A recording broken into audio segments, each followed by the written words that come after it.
Helluva and Hazbin, every single time you see Blitz like move or like Charlie like wave, it's like that is like one, two, three, four, five, six, seven, eight, nine, like that, but then you loop it, so then it's the same 9. As art director, I basically take care of the kids.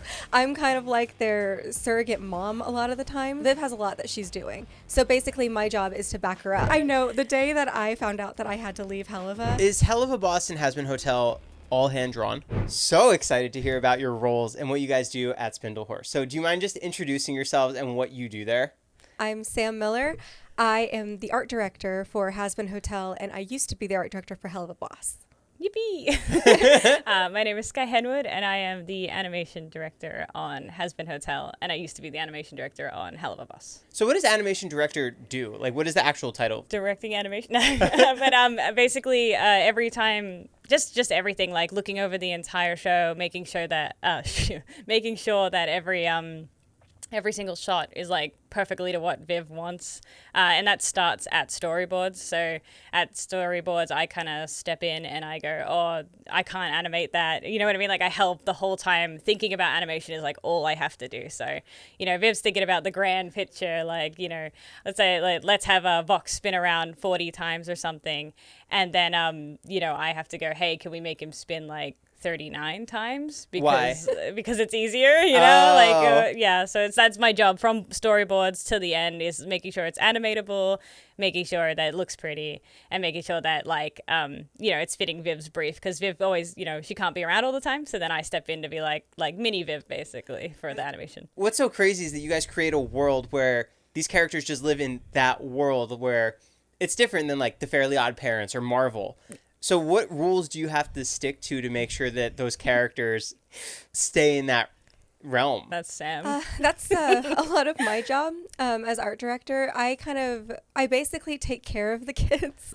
I'm kind of like their surrogate mom a lot of the times, just because Viv has a lot that she's doing. So basically my job is to back her up on everything and be like, hey, so, this is what we've set up with the world. This is like where, like when I was on Helluva, it's like, this is where Blitz is. This is where like Moxie is, where Millie is, where Luna's from. And I kind of help keep that all on track. Same with Hazbin, same like between like heaven and hell, keeping all the lore accurate. That's kind of what I keep track of alongside all of the designs. So everything that you see on screen and visually is kind of what I take care of, but mostly I just help Viv keep track of everything. So that entirety is my job. Do you have to step in pretty often for when people are writing the story? Like, yes. Oh, no, you can't do that because... Yeah, one of my favorite notes that I've ever had to give was on episode 5 of Helluva Boss in season 1. There was a... Viv wanted to change a shot really quickly and in Wrath. And how Wrath works is that there's, it's like quote unquote suns are these really like big balls of concentrated lava that rise out of the volcanoes. And so it doesn't really have an actual sun. They're just like these orbs. And she was like, I really want the sun in this shot. I think it would look really cool if the sun's behind them. And I was like, hey, Viv, I have like really bad news. So, interesting. Yeah, I was like, okay, so like I don't have a sun. So what would you like me to do? And because so you can't do the sun in that world? Well, it's just like because that doesn't exist in Wrath. Since all those orbs are the only source of light in that ring, I can't just make up a sun. So I was like, hey, do you want us to do like the lighting a different way here? And then we can achieve basically the same thing with what you want. And she was like, oh, right. Right. But that's kind of like what I do is like I make sure and be like, hey, so we can't like actually do that because I don't have a sun. So it's making the boundaries and limitations to make sure everything is real. Yes. And of course we cut corners all the time. It's a cartoon. Some stuff doesn't actually matter. But the grand scheme of stuff like that, I will step in and be like, hey, so what we've set up so far doesn't actually allow us to do that. Would you like us to figure out something different? Do you have another idea for it? Would you like me to try something? Or should we just cut it and try something else? Like you said, like, should we just break it is the other option. Like, all right, Viv, like, because like, it's like, she sets the rules, or like, not even, we set the rules a bit too of like, when Sam creates a location, she'll set rules, but she always runs it past Viv, like, I think it'd be cool if, they had volcanoes for light sources. And then, we'll get, like she's just said, like, we'll just get scripts back that break that. And then Sam's like, excuse me. Yeah. My favorite note for from Sam for the scripts is always like the doors. So it'd be like, oh, character A or Blitz, Blitz slams the door open, and then Sam would be like, what door? Because it's a sliding door. What do you mean? How would you slam? like to do that? Yeah, how would you like me to slam the sliding door? And then everyone changes, like, the door slides out. You know what I mean? Like, you have to change it based on what the room looks like, because we do the rooms first. At least on Hazbin, we do the rooms first. What's so fascinating to me is because when you're filming live action, these things are just there. So it's like, oh, we open the door because you see it. Yeah. But you have to physically make everything in the background, the foreground, it all has to be real. It's very hard to keep track of, especially with like between writers and board artists and stuff like that, just keeping it all. But that's kind of like why I helicopter mom it a little bit and just be like, hey, like, this isn't possible. Or if we want this to be possible, we're going to have to find time to go back and fix it, basically, and make sure, like, say that we wanted a door to burst open, but it was made a sliding door. It's like, all right, we're going to have to note that, take that back to design, like background design, change that into a sliding door and make sure that that's functional in the actual show and hooks up with every episode that uses that door. So it gets complicated, but I'm decently good at it. Kind of my whole job is just to watch all the boring things that no one pays attention to. So, for me, it's like background characters and stuff. It's like, oh, that guy just fucking teleported. You know what I mean? Like, that's a big one. That's a big one. People teleporting, or like, even like hookups in boards. I know in the season 1 of Hazbin, a big one was the Vaggie disappearing that was in the promo. I'm sorry, I just completely forgot. Like, I was just watching it so many times that I thought it was right, but I was like, no, you're right. She should be standing there, and that was like, that's like, it's a happy accident. I don't hate it. It's just funny. To be fair, it wasn't in the board. She wasn't in the storyboard, so I didn't put her in because I, have so much to do that I was like, I didn't even realize. And like, we watch the show over and over, so it's like, just in our heads, we're just like, yeah, it's doing exactly what it needs to do. We didn't even think that, wait, from that angle, you should technically see Vaggie, Right. So. I believe it's Verosika who changes her outfit each time she's on. That's Velvet. Oh, Velvet. Oh, Velvet. Velvet does it. Is that incredibly annoying because you don't Yes. you have to redo this now every single time? I would say it's difficult. Difficult. I wouldn't say it's annoying. I would say it's fun because low key, it's our fault. Like mine and Sam's. Like it was her fault actually. It was my pitch. I was like, let's change her. Well, because Viv has wanted a character for a while that would change outfits like quite often, and it's really hard to do that in animation just because you have to get used to what the character looks like and just to keep them on model and go through. And so I had the idea with Velvet to be like, I think that she should change pretty consistently throughout the show. And Viv was like, yeah, we should, I love that. We should definitely, go forward. And unfortunately with Velvet, it's become almost every sequence that she changes outfits. And so I designed quite a bit of them, just personally, just because we have so many. So we just have to get through them. But I mean, I love her, but it's really hard when in animation sense because then it goes to Skye in actually animation. And, now she has to remember all of the details on the outfits that I make for her. And sometimes I'll go to Skye and be like, hey, so Velvet's missing her jacket in shot, blah, blah, blah. Can I please have it back? And I'm just like, right. Like that outfit has like a new thing because it's always new with her because she's always like, she's like a fashion forward like girl, so she's always changing outfits. So that's the lore reason. But like, is that as easy as just ticking a button of like it's hidden versus not? You have to like redo. It's like I would say on every scene. So like when we start, we have these sheets where we fill out the sheets of like what asset is going on. It's like every scene has to be checked. And with Velvet especially, I'm very like, and so is Sam. Sam's luckily there to help me, but it's like I'm very like, no, she's in this new one, and like you see it in season 1, just every single time you see her, she's different. And like, I think there's a few shots that you can see of like, you can't tell, but I'll always know that she was in the wrong outfit, like I will always know she was wrong, and then I had to change it. And it's not just flicking, it's like going into the shot and completely redrawing her, because like they're so different. Like in the first scene, she's in like her like classic little outfit, and then in like the last scene of episode 8 of season 1, she's in like that witch dress. So and like she in like Respectless, she has pants. In the witch dress, she has no pants, so it's like if they accidentally draw her with the pants, I have to redraw the whole dress and delete the pants and then, send it off again. What's up, guys? Real quick, this episode is brought to you by Aonic. Aonic provides clean hydration crafted with magnesium, electrolytes, and real fruit juice. Made for those looking to get the most out of hydration. We've got some sparkling passion fruit, some sparkling orange, and a sparkling raspberry. Aonic is developing the world's most advanced ecosystem for functional nutrition to make healthy living enjoyable. Aonic delivers pure science-driven nutrition, and every formula targets a clear need and delivers benefits you can feel. What I love most about it is that there's no pixie dusting of ingredients, which means they only use clinical validated dosages. Plus, it's third-party verified. Independent labs test every batch and they publish the results. It's got premium natural ingredients from real cacao and vanilla in Aonic Fuel to real fruit juice in Aonic Revive. Plus, the best part, low calories, baby. Only 15 calories in this whole can. Delicious taste, zero artificial, low in sugar and calories. No caffeine or added sugars, no artificial sweeteners, no GMOs. It's just the right amount of fruit juice compared to sweetness. It's really good. We've got some chromium, some B vitamins, some zinc. I love drinking it after a hike. I love drinking it after pickleball. It's really, really good. So if you want to try it, it's going to be linked down below. Stay hydrated, my friends. Now back to the podcast. How difficult is it to do a checkered pattern or like pants with long straight lines? Is that tough?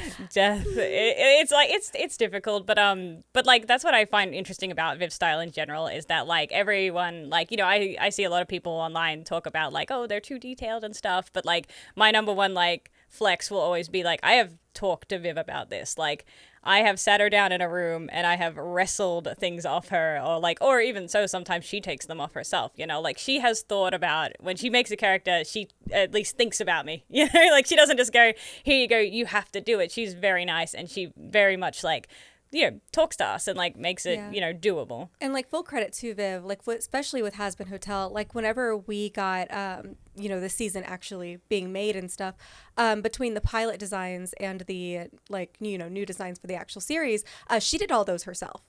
I even as her art director, I did not touch any of the main like core cast in the hotel. I didn't touch any of those. She just took them and was like, I'm going to make these basically better for you guys to work with for the main show. So she took, Charlie, Vaggie, Alistair, all the main cast and just completely made them a lot easier to work with. So and like as putting chokers on their necks so that their heads can move? Well, no, just in sense of like, if you look at a character like Angel Dust in the pilot, all like his like stripes and spots and all that nonsense that was on him in the pilot, very difficult to track, very difficult to handle. And then she took him and redesigned him for the actual series. And now he's not that difficult to like handle at all. He's pretty fine. It's just like counting, like that's how I see it. I just like like on his chest he's got 3 stripes, and like making sure they're all saying like, but like she full on went in and like did it herself and then asked as well, like, is this okay?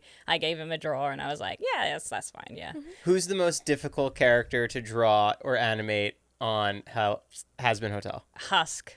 Ooh. Husk, because I'm trying to think season 1. Yeah, Husk, because Husk is it's not even that he's difficult. He's just so unique from everyone else. Like low-key, I'm not a furry, so drawing like a cat character is incredibly difficult for me. I'm just like, they're not, like how do you draw a cat but like make it like cool and hot, And that's always our brief too, is just like make it as pretty as you can. So I'm just like, I always slide it over. We have a step luckily called Chale, which is character layout. And I can slide it over to like my best furry artist, and kind of be like, hey, you know how to draw furries, right? Like draw Husk for me. So I don't think I've drawn Husk that much from scratch. And obviously Viv knows how to draw him as well. But right. Me, I can't because I just don't feel like I'm getting the vibe right, So. What was your first impression of Blitz? Roger from American Dad, big forehead, ass looking like. I don't even remember. I remember I went to whenever we finished Hazbin, like the pilot.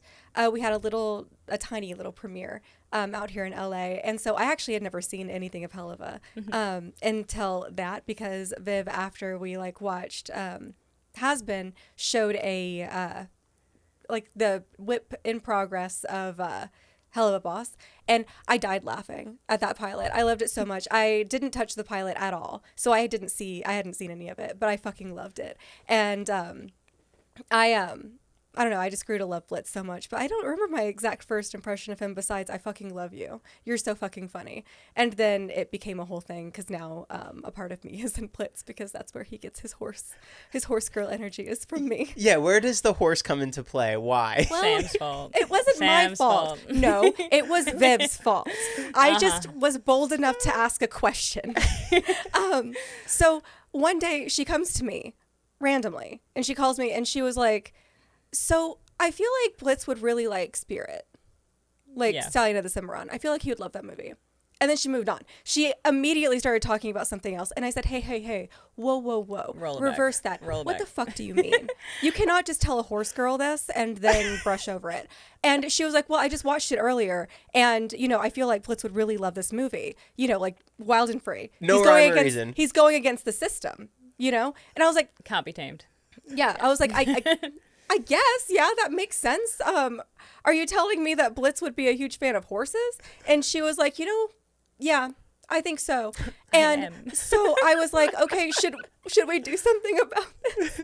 And we could, because I primarily, before I was like her art director, I actually my normal thing is I illustrate horses. I'm very good at drawing horses, like incredibly. Not to like, you know, brag. But that's just like my thing. That's my thing. And drawing the most complicated beast. Exactly. But it came in handy.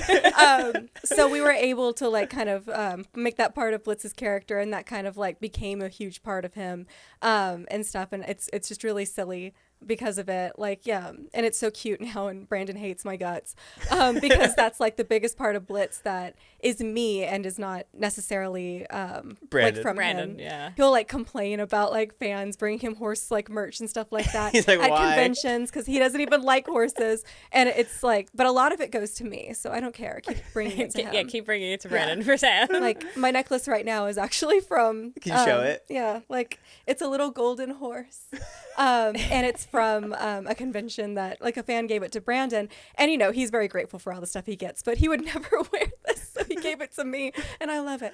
So continue, please.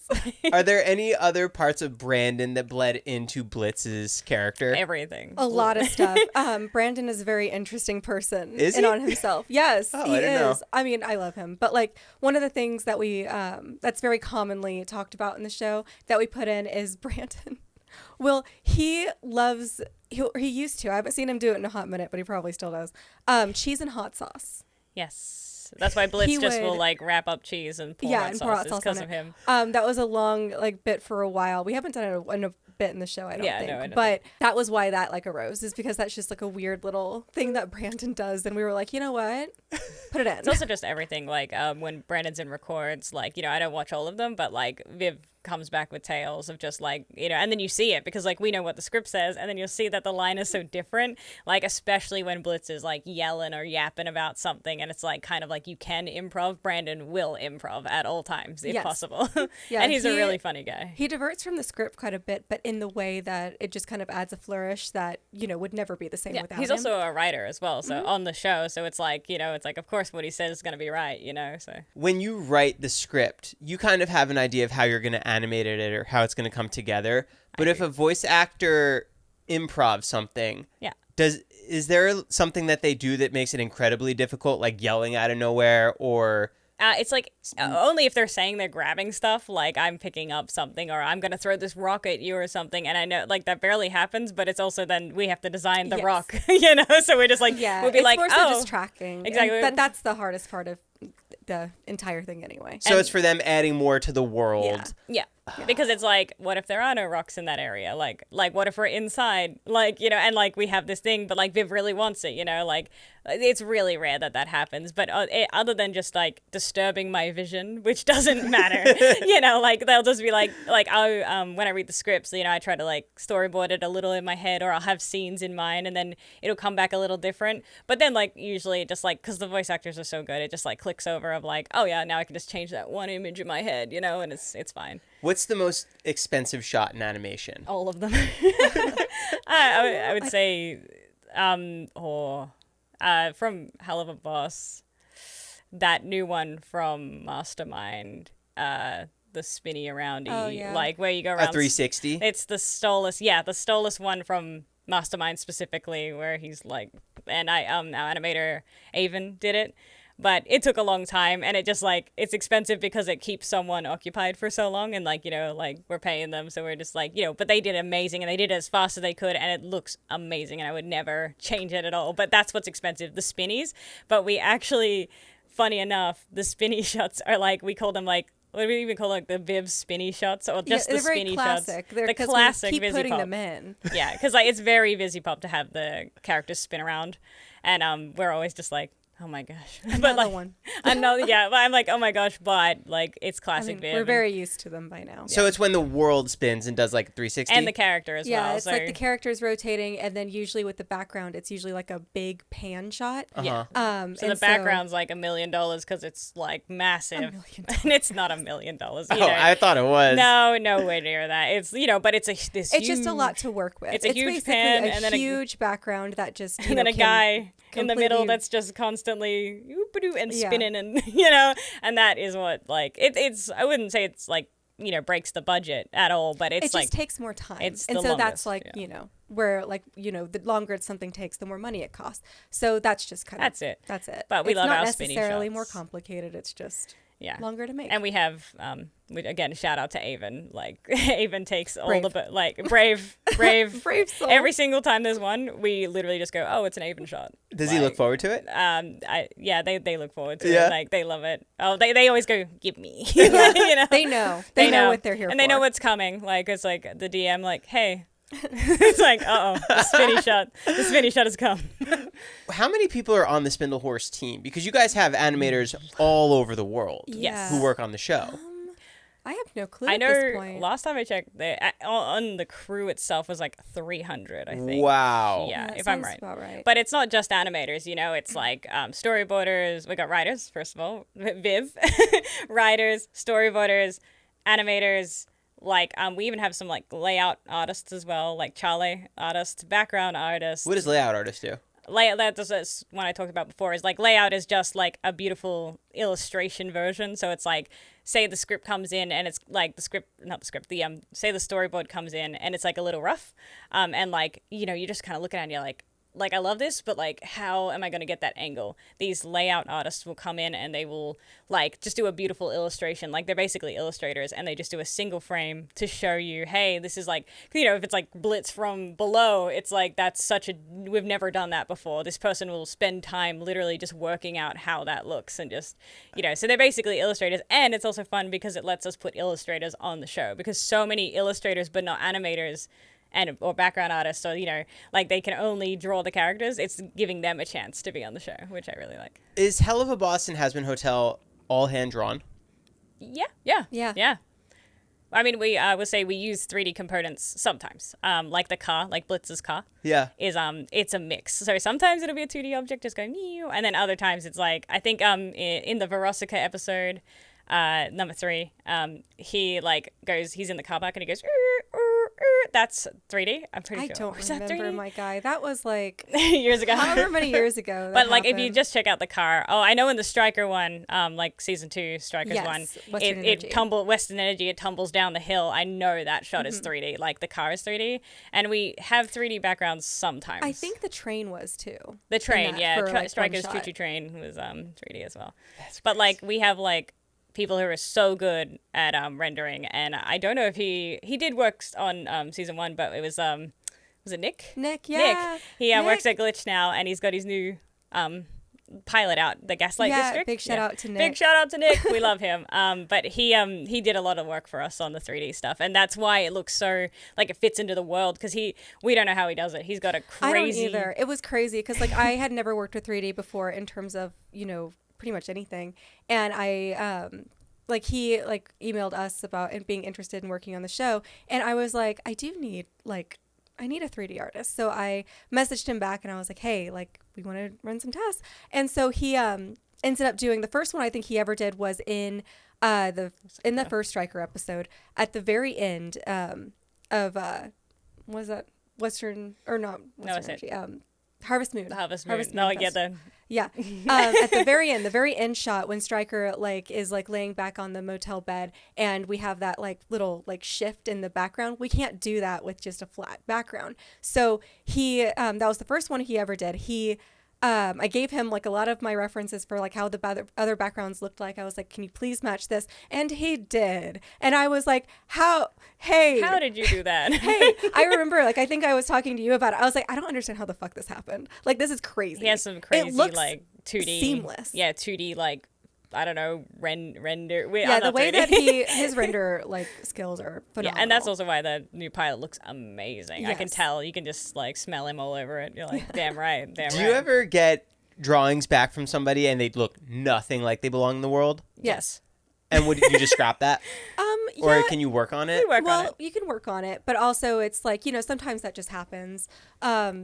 It's just, you know, nothing can be perfect all the time. So either you have the time to completely scrap it, redo it, and make it what it's supposed to be, or you take what is basically given to you and you just make it fit. It just kind of depends. That's on mostly what I do is the like schedule.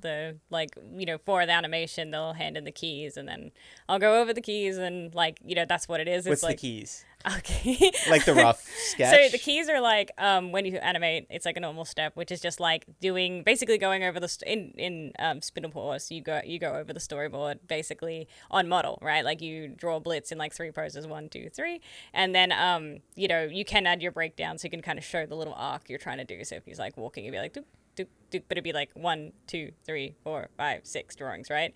And then I'll go, oh, he looks a little off model, so I'll just draw over, like fix his head or something, fix his like little like boof head that he has. You do that? Yeah, like that's what the animation director does, is go over it, and like also Viv as well. Like, and now we have new people that are just on for that. Like we have model people, which is are very exciting. Yeah, they're the layout artists as well sometimes, but they are also just model. They just like, because it's when me and Viv get too busy, it's like, hey, can you just like draw over this, you know? And the other animation director at SpindleHorse, Mel, she does it as well. Like she's animation director too, so she took over for me. So with bringing in new people, is that because of the partnership now with Prime? So there's more budget going to that kind of thing? No, it's just the process has grown since, you know, we started. So at the were very just beginning babies. of Spindle Horse, like it was mostly just me, Viv, and Skye doing kind of everything. And up all night, like yeah, on literally the grind. up all night. We had would- $3, Yeah. like because it was completely indie, you know, Helluva boss. It was very difficult to like figure out how to do it all, and literally to like any of the artists that were with us during that time frame, you really stuck it out. And Thank you. Yeah, we thank everyone for that, because again, it's like we didn't have any like production people helping us. It was only us 3 running really everything, and it was kind of a big shift whenever it's like the biggest shift I think was whenever we had to quote unquote leave. Quote Yes, unquote, we had I to go say, to because we Hazbin. we took over like to make Hazbin completely, and so we had to find like replacements to, you know, keep Helluva Boss going while we were on Hazbin.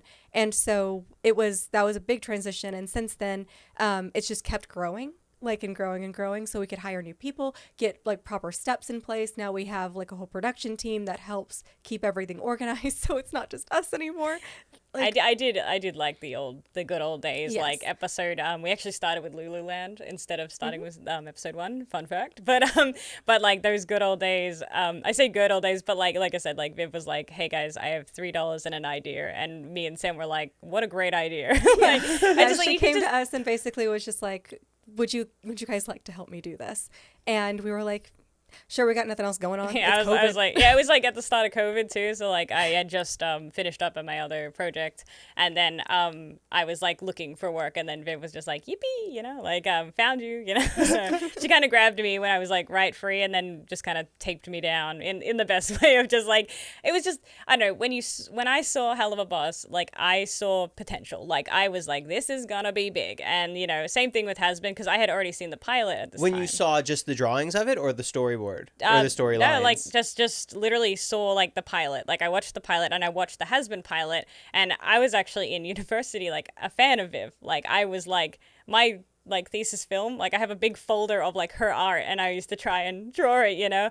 And then she came to me looking for like, you know, or not, never came to me. She found me because I was on Addict, and then I was kind of like, oh, you're on Helluva Boss. And I actually tested to be on Helluva Boss. Like, I had to test. And then Viv's like, yeah, go, you're on, you know. And then it all kind of went from there of just, like, Viv kind of noticed that we were, like, up all night, kind of just, like, there with her and, like, in the trenches with her. Because, like, again, we saw potential and we were just like, we have to make this. Like, we were very much willing to work for it. Yeah. Like, and Viv's vision and what she has going with this entire, like, just everything, like with the Helluverse, all of her ideas, in all honesty, there's so much passion behind it that it's very easy to kind of fall in love with it yourself as well. And so it was very honoring for her to, at least like for me, look at me and be like, hey, do you want to help me design the whole damn motherfucker? Yeah. And that was amazing. And then it was just like, and, you know, Skye, you could help me animate it, right? And I was like, yes, ma'am, I'll be right there, you know? And, like, it was just, like, it was kind of really cute at the start. It was just, like, COVID and, like, us three girls just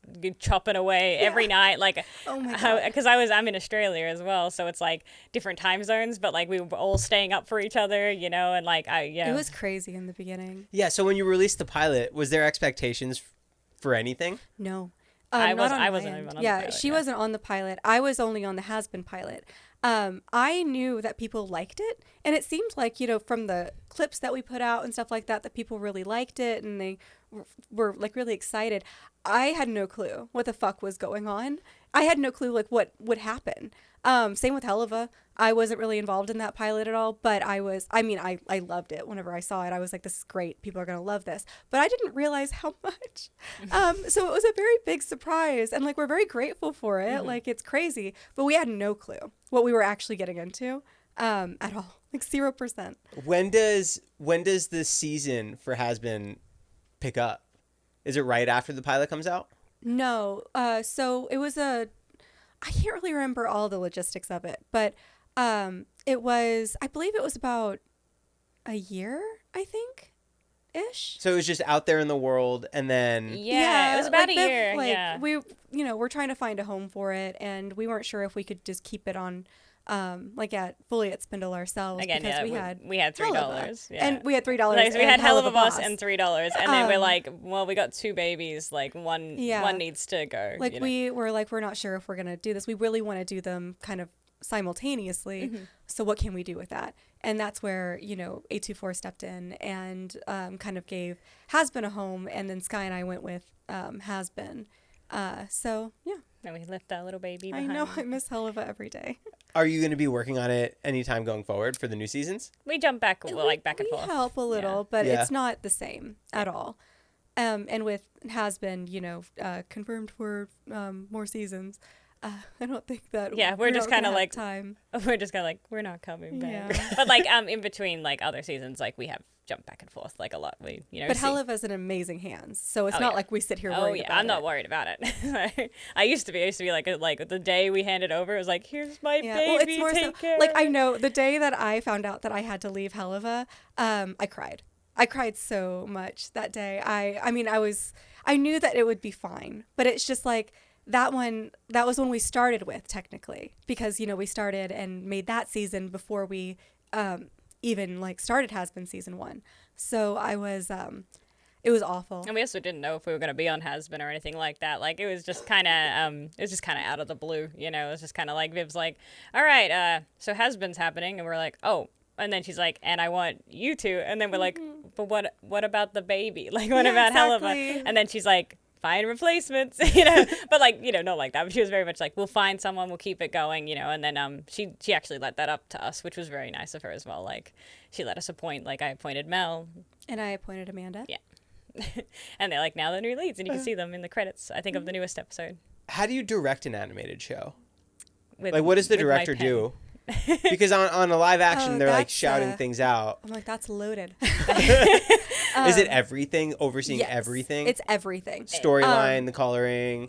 Everything. Because basically my job, besides like, you know, world, like taking care of the world and stuff, is, so Viv has a pretty strong vision for a lot of her stuff, but she very much is open to a lot of ideas. There are some things in her world that she's very like dead set on, that she knows exactly what she wants. But there's also a lot of it that she it's kind of muddy for her. Like she's not entirely certain exactly what she wants. And so that's my job to go in and basically fill in those blanks and be like, well, I would like it to be something like this. Are we vibing? Are we not? And then, that's what it is. So it's like we'll take Hazbin, for instance.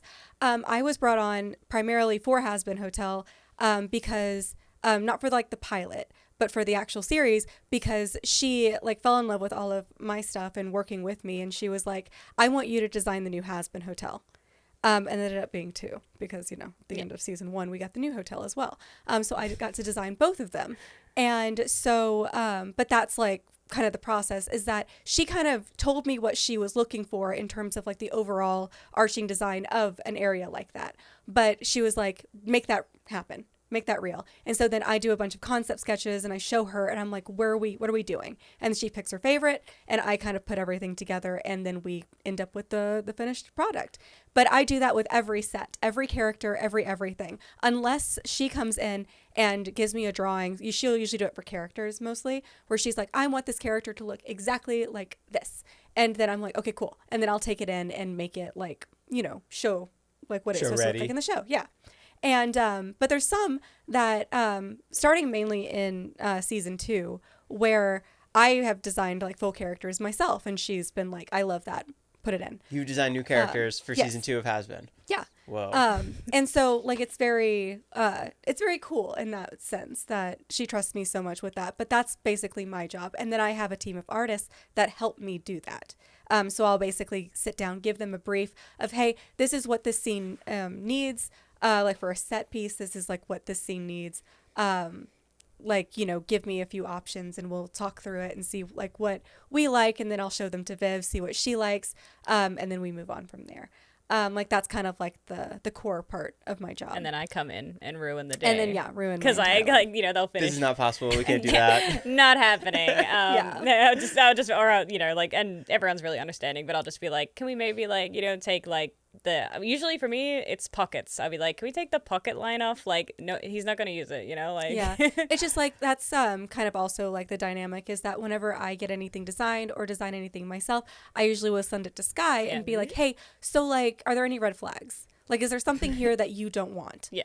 And then I'll either like if it's something that's just too complicated, I'll take it off or like simplify it in a way that's a lot easier for her to maintain. It's very collaboration. I can see in has been like a fun thing of like, it's mostly with like Alistair and Vox, but like it's also with Penchus as well, is that we try to do the pinstripes the same each time. So it's like, 2 and then 2, and then if Penchus has one in the middle, but and then on the back it's 2, 2, and they're all the same like that because it just helps. And every time someone's got pinstripes, we're just like, yep, just do it the same way, please. Yeah, because then I remember it. Yeah, it's easier to have a set rule. Viv talks about when you export a show, sometimes something just goes missing. Yes. Yeah. And yes. so when you're watching when you're watching it back before it gets uploaded, are you looking at everything? Yeah, we have a process that's basically, I think it's called the QC for quality check. Quality check. Oh, quality check. And so we just go in. I was going to say quick check. No. And so we just watch it and basically we'll just list out a big thing of notes of things that are missing that we just didn't catch, or also whenever you export and render, occasionally things just turn off. On its own, yeah, couldn't tell you why. We have Sarah, and it was she just moves her head a little bit, but when she moves, her freckles just turned off, and I was like, huh? It's sick. That has never happened. I was just that's new, and did that get uploaded? No. We would rather die. There's a lot of things that do end up in the actual show. You can't save everything. Yeah. We always say CBB. It's our could be better. Could be better. And so there's a lot of shots like that, and you just have to, because we're keeping up with a schedule and a budget, and so stuff like that just happens. But there's not a single error in the show that we don't already know about. Yes, so people can point them out as much as they like, and we're just yep, we let it go. New. We know it was noted. Yeah, and we just couldn't. Because sometimes I'll write what the note is, say it's not in, but say her freckles turned off. I'd write if freckles turn off, one of her freckles turn off for one frame. Could be better, leave it. Just leave it. So your eye is that fast to see that yes. one frame, and unfortunately, that's our job. Unfortunately, wow. I have to watch it, and when I watch it, it's not my eye. It's that I have to literally tap the next button, and I watch every frame. And I have something I call like my mantis shrimp vision. Because Yes. if a color, I swear, if a hex code of a color is slightly like She'll get it. shifted, I know. I don't know how, and it's annoying as hell, but I know. And then she's always like, Skye, that's the wrong color. And I'll be like, shut up, Sam.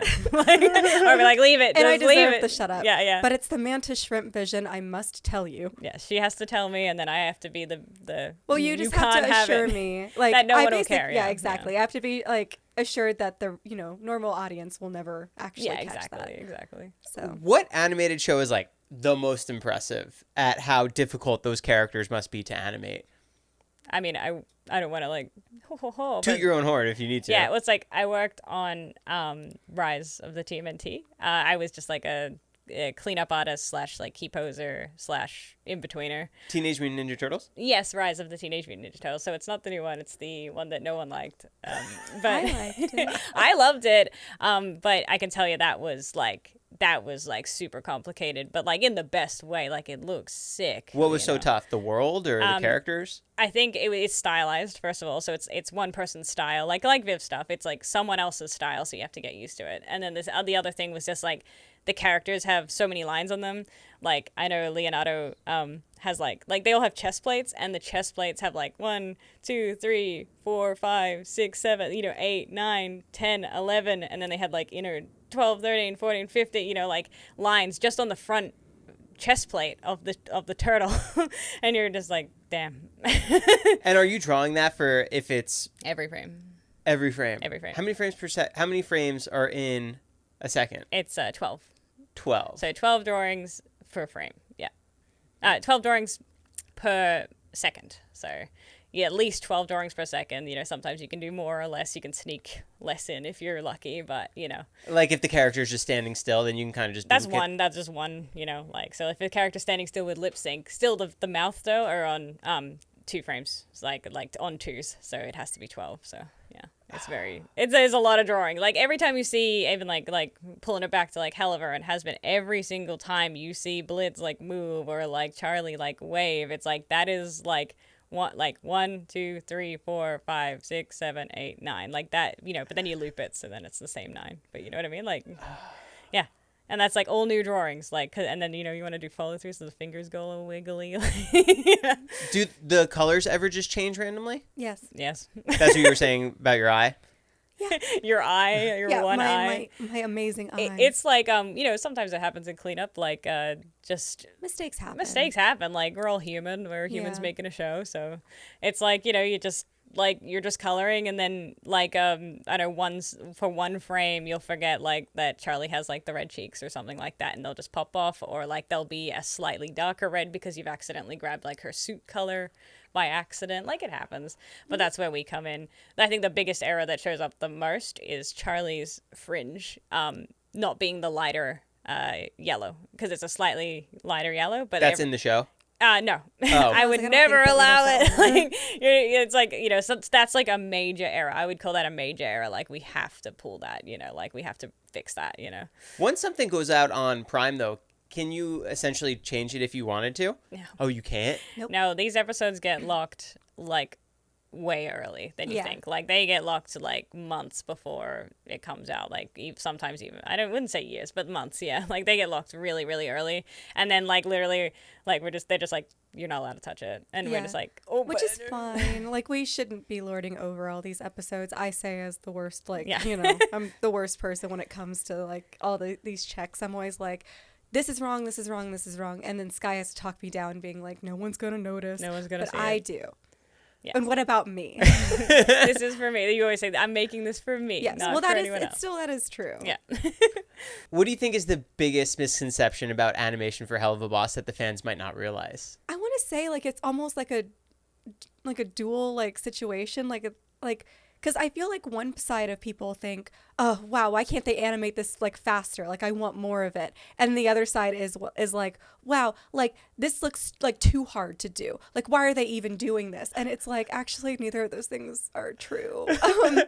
It's like a really happy like middle where it's like we are going at the pace that we need to. Please leave us alone. Yeah, literally, like I just think like people think it's too hard, and like I'm like yes, for like a new artist fresh coming out, like trying to draw, like you're not going to be able to do it. Like it takes some time. Like I think I've been literally working for Viv for 5 years, and I'm only now just starting to feel like really confident, like that I could just take any shot, any drawing and make it too silly, like more silly, more funny, you know, like I'm only now coming into that, like after so long. Like, Is that how it works for most shows? Like SpongeBob animators take... I would say it takes a while. Yeah, it takes a long time. There's always a learning curve. Just working with the characters makes you better at them, you know, and that's why everyone's always like, oh, it's so hard. And then I'm like, it's not hard when you draw it every day, you know, Yes. like, but like, that's like unfair to say. But like, you know, we have new people starting all the time and they come around, like, you know, like, and like, you know, I recently posted some director's notes on like the promo we just released. And it's like, you can see that like I will note like things that are like constant issues, but it's not even an issue. It's literally just like, I think I did one on a Vox drawover and I said, his screen can't bend. And that was just to tell the animator from now on, like, hey, from now on, don't bend the screen. Like, and they didn't, you know, they learn, like, you know, like it just takes a while. And like, I always write those little direction notes whenever I can now, because I just know that the animator on the other side will appreciate it and then go, oh, I'll never do that again, you know, not like a, don't do that again. It's just more like, oh, I'm going to keep getting notes if I keep doing that. And it's my job to just kind of train them, you know, and I don't have a lot of time, so that's why you just see my horrible, ugly handwriting. And I like to like caps things that aren't caps. Like I just So you yell at people too? yes, but it's like I write in like all caps basically, like all the time. It's like I'm never yelling. I'm always just like, you know, and then I'll add the note of like wonderful job, because like everyone's really, really talented. Did you do the new one where you put Charlie and Blitz together? Yes. Wow. Yes. Was that cool putting those two on the same screen? Oh my god, that was very surreal to see. In all honesty, like, It's like, whoa, I will babies. say, like the entire time that was being made, I didn't think much of it. And then seeing it actually like done, I was like, oh god, they're in the same room. Oh my After all God. these years, they're in the same fucking room. So It was very sweet, and my favorite part was at the end when all the characters getting pulled in. Like, you know, Yeah. Viv was like asking around, like, who should we pull in? And wink, wink, wink, wink. And then I was just like, Vox, because I was like, I love Vox. So I was like, can we have Vox, please? Is Vox your favorite character? Vox and Valentino. I can't. famously, If you know me, you know that. But yeah, like, and it's like then we were pulling them in, like Viv was just like I also like helped Viv co-write that one, like I wrote the little script for it. But it was just fun because like when we're writing them, pulling them in at the end, it's just like we got the cat, which was Viv's line, and then they've got Vaguba, like, you know, like, and the red guy everybody likes, you know. And it's just like, and it was my idea at the end to have Alistair come at the front, and like, because it's like it was a cute nod to him not being on cameras. It was just like, again, see, it's like we know the lore, because like Viv was like, how do we end it? And I was just like, for like, I think it was like a week, I was just like staring at the floor, like, how the fuck do we end this? And then I was like, oh my god, Alistair, cameras, mwah, mwah. Like, it was like a, and then it was just, yeah, but it's just fun, and I'm glad everyone liked it. Like, people like screen capping every single frame, and I'm like, very sweet. there's definitely no mistakes on it. You wrote for one of the shows, no? Yeah, for the upcoming season of Helluva. Oh, wow. No one has seen my writing yet, other than the promo, because that was on the promo. Yeah. So you were in the room with Adam, Viv, Brandon. Yes, I was. Wow. It was very fun, and they're very good, and I'm just there like, hello, I'm also there. Are there any episodes that you're really excited to come out that you wrote? Yes, the very first one that I wrote is my favorite ones. I was just like, it's exciting because it's just like, I know it's fun to, I like, you know, we always help Viv out a little bit. I will say that. I'm just like, you know, like Viv will be like, she puts us into the scripts a lot. Like, it'll be a lot of like what we say. Like for example, Fizzarali, when he's a baby, he says like, if you keep talking about pirates, like, you know, I forgot what he says, like, I'll kill you or something, or like, yeah, like he basically says, don't stop talking about pirates. It's because I hate pirates, so like that's why it's in there. And I was just like, she just was just like, that's just a funny quirk to like give Fizzarali that he hates pirates. But now I'm like, you're welcome. It is a very cute, like that whole scene is very cute because it's one of the things of like, I love like the horses and that aspect, and then she hates pirates, so it's like just like us being yeah. like, yeah.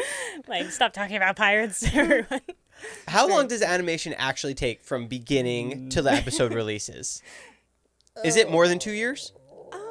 It depends, like it really depends, because like every project has different timelines, you know. But I would say like, you know, I don't know, like, yeah, years, basically. I would say to finish a season, years at least. Yeah, like, I know Helluva is around about 2.5 years for a season of Helluva. For the first season?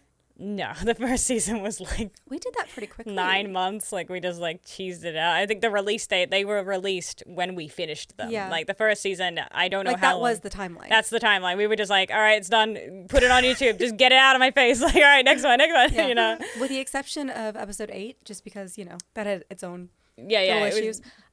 Yeah, as soon as they were done, out. Yeah, 8 has been done for a long time. Yeah, We just 8 was done sat right in a little- after 7. Yep. And then we just kept going. Yeah. But like, yeah, like so that is an example of like the hell of a timeline right there. Is that like if you just look at the months on those, we were just like, it's done, get it up, yeah. And then Viv's like, I gotta pull out a GIF, you know. We had to pick one, you know. So. Are you animating for season 3 of Hazbin? I mean, I'm on it. Yeah, I can say that We are on yeah. season 3. Season 3 exists in my life right now. Yes. Wow. So you know what's happening. I do, very intimately. Yes. Unfortunately. Is there anything you can say about No. season 1? Can I finish? Okay, let me finish. I can say about season 3, I like it. Yeah. That's it. How many animators work on a single episode of Hell of a Boss? Million trillion. No. Ooh. Like, I would say around like, it depends. Because like at the first it was like 20. Like in the first season it was like 20. And like they were all freelance. And then now it's like upwards of like 80 or 90. Wow. Yeah. It's very much grown. Just Yeah. because the company's grown so much over time? Yeah, and the episodes are getting longer. And we have shorts now yeah, as and well. we have shorts so, now. Yeah. So there's just a lot more to do. So we just need more people. And so it's just like you check the credits and that animator's screen is always getting bigger and bigger and bigger every time. How did Alex Brightman get not 1, not 2, Don't stop me, don't but stop me. 3 characters? Viv likes You know, I him. was like, shall I call Viv right now? Vivienne, your boy. Like, I think it was like Fizzarelli was first. Definitely. Yes. Fizzarelli was first. And yeah, Viv just like fell in love with his voice. I think it was like watching Beetlejuice. She was like, yeah, but like she wants that, but like more cute, basically. That's why kind of sounds like Beetlejuice, but it's like it's its own thing. Fizz definitely sounds different to me. Yeah, he is. And then it was I remember Adam was next. Yeah, that one, it kind of came very naturally. It's because Alex was in School of Rock. Yeah. Adam's voice is phenomenal. Exactly. He was School of Rock, and then Viv was like, oh, that's it. Like, he heard that and was like, that's it.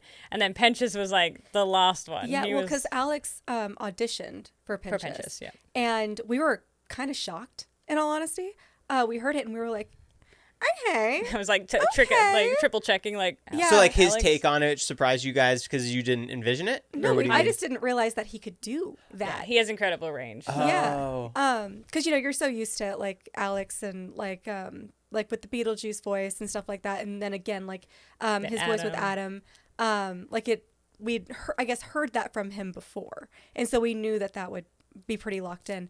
Penchus, that was so out of left field. It's like, we were just going through the auditions, and then it was just like, Alex Brightman as Sir Penchus, and then yapping. And we were like, huh? Like, what is like, this? It was really good. Stunning. And so we, like, because we weren't entirely certain, like, what Penchas's, like, fate would be in terms of his voice. But then Alex, you know, did that, and it was like, well, all right.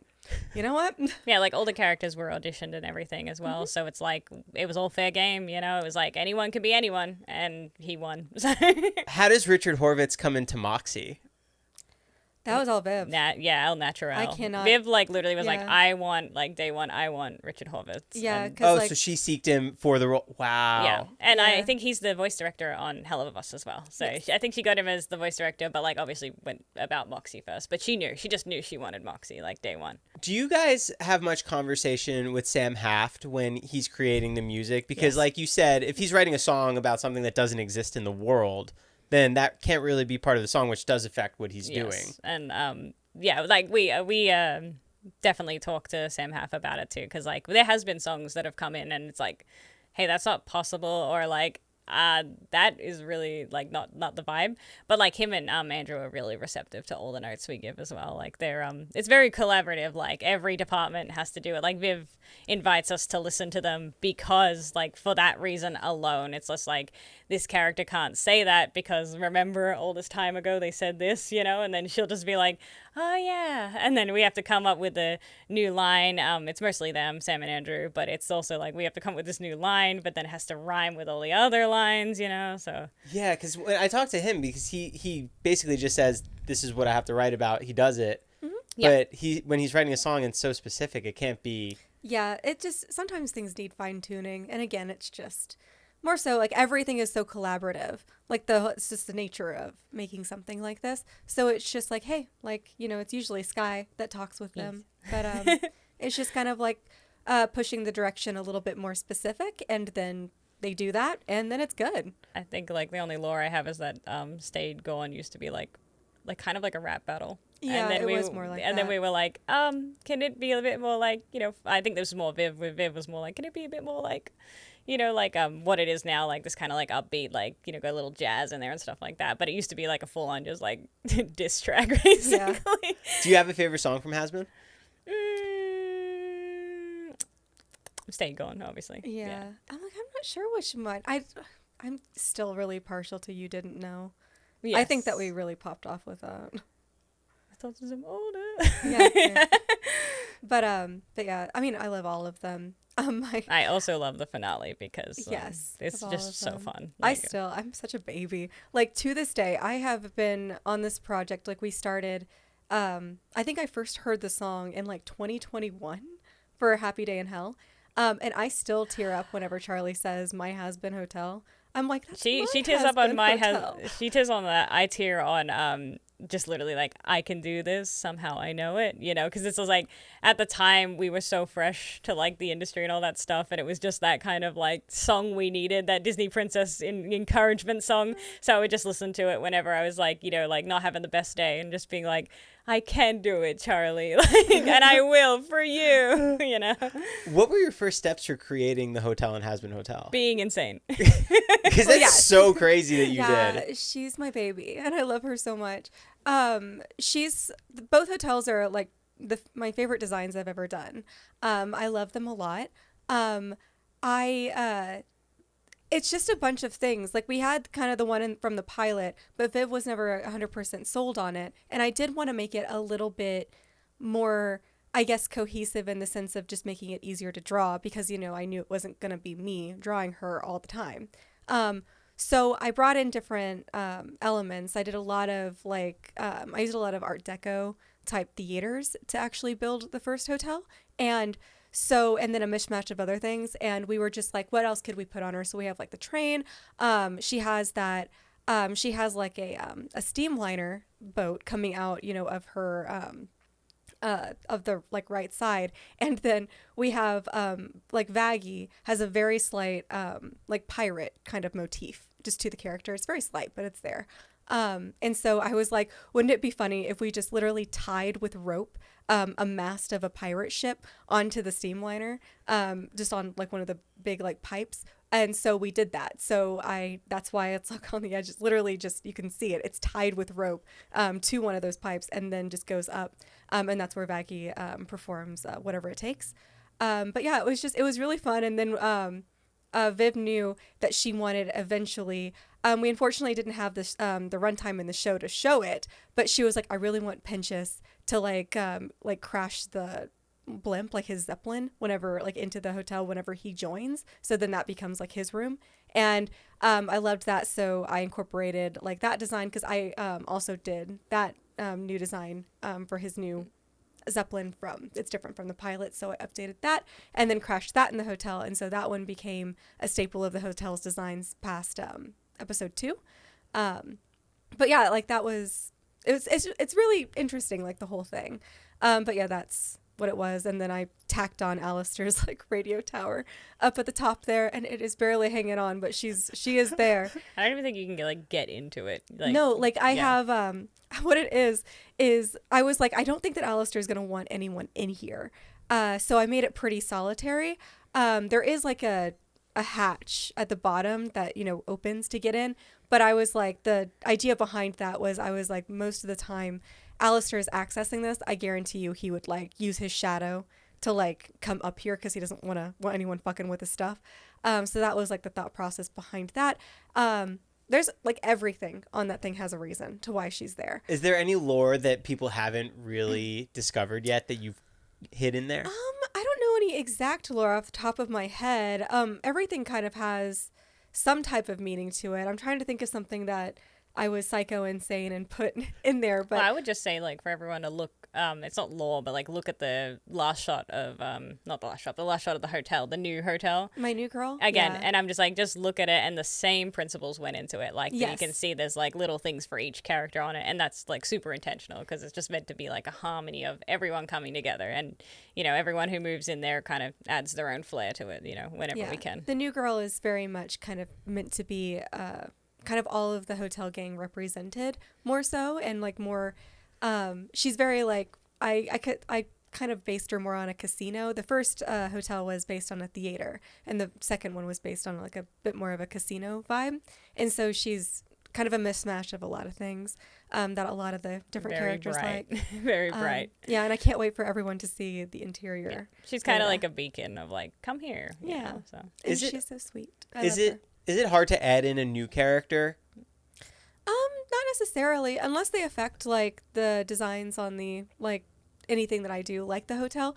Not really. I mean, like adding it into the story, because we've sat with these characters for so yeah. long. Yeah. So now you guys have to bring somebody else new in that actually has like a real purpose. Yeah, I mean, if we have to do that, like, I would say, like, Mimsy's, like, well, the one from season 1 where we had to, like, kind of chuck her in there, you know? But, like, the thing is, like, in the end, Viv has thought about these characters forever. So the characters aren't the problem. It's just, like, more just, like, the dialogue and stuff, just making sure we always stick to, like, you know, if Mimsy says she doesn't, I don't know, like apples or something, then, like, we can't have apples around her. You know what I mean? I like, will remember this. And then Sam will be like, get those apples out of there. You Yeah. know, like, that's just, like, an example of something, you know. That's so we would do. crazy. Yeah. How'd you guys meet Viv?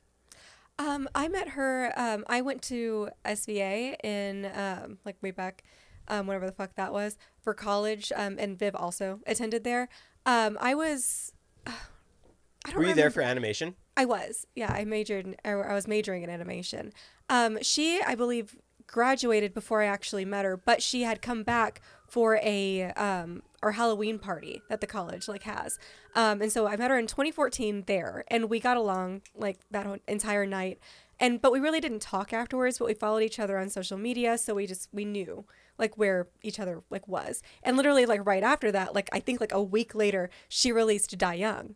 And she was telling me about it like at like that party and stuff. And I was like, oh, that sounds really cool. And then she released it and I watched it and I was like, oh, this is so cool. I like this. It is cool. Yeah. But then like years later, you know, like literally years later.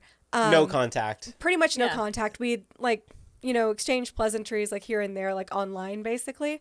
But then we talked a little bit more like closer to like 2018. And then in 2019, she was like, you know, we still were not very close at this point, but she was like, hey, I'm trying to finish my pilot. Would you like to come on as a background artist? I would love to have you like test and help finish it. And I said, sure. Like, I like what you're doing. Is that a Hazbin. common thing for animators to just release a pilot like that? No.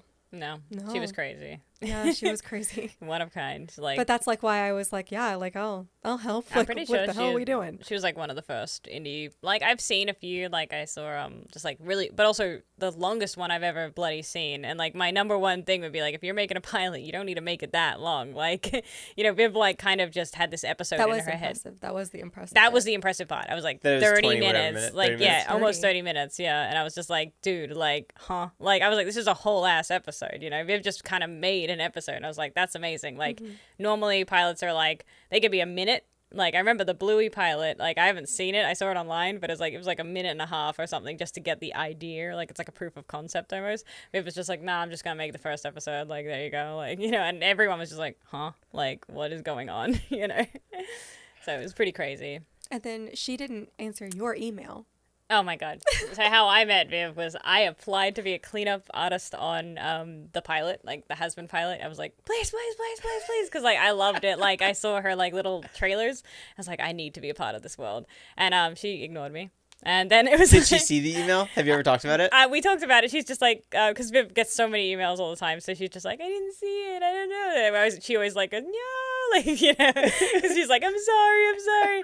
And then my friend got onto Addict. Addict is the Angel Dust like a music video for the song. Like okay. Yeah, like the that song we did Addict. like ages ago. 2020. 19, I think. No, I think it was 2020. We released the pilots in 19. Yes. Yeah, and it was on my birthday. It was like Addict was released on my birthday. Yeah, it was. Yeah. But my friend gets on this Addict thing, and I'm like, I love Viv's shit. Like, you gotta hook me up. And then like basically Viv goes, no, I don't need any more animators. And I was like, second rejection. Like, oh my god. But I was like, but you kept going. Well, no, not even. I just was like, that's fine. I'll just move on. And then my friend comes back to me literally a week later and is like, actually Viv wants you. And I was like, okay, thanks. Whew. And then like I was like, this is my chance to prove myself. So I like worked my ass off on Addict, and it's actually really like funny story that's gonna need censoring, but in the sense of like, so like we working on Discord, and we're on Discord, and then there's a group chat like that was just like everyone in the studio back in the day could just join the group chat, and just yap whatever we're working, just talking yap, and I join and I just like, sub cunts, like censor that, but you know what I mean, like it's like I come in, and because I'm Australian, that's like not offensive, and I was like, oh shit, like these are Americans, but then like Viv and Sam just went, we like her. Like she just we were like, okay, this is the vibe, this is the one, like she just says whatever, so like, and I am pretty much an open book, like I'm not gonna I was just like, yeah, I love the show, and like I'd love to be a part of it, and then Viv's like, okay, and then we just clicked. I don't know, something. And it was like across the sea. Like, again, I'm from Australia. So it's just like something just clicked. And we were like, we are friends now. So do you live here now? No, I live in Australia still. But I come over here sometimes. Well, thank you guys so much for coming by. Yes. Thanks for sharing all your secrets. That's okay. That's the secrets, yeah. Where can everyone find you if they want to follow you? Most of my things are probably fake blonde. I think I'm just fake blonde on Twitter or X, whatever the hell it's called now. But that's it. Yeah. And I'm just hat_teeth on Twitter and Instagram. That's cool. It. But I don't talk much, and I don't post much. So good luck. I wouldn't say that we're the biggest on social media, but sometimes we say things. Yeah. Well, thank you so much. Yeah, thanks for being. Yeah, cool. Thank you. See you guys.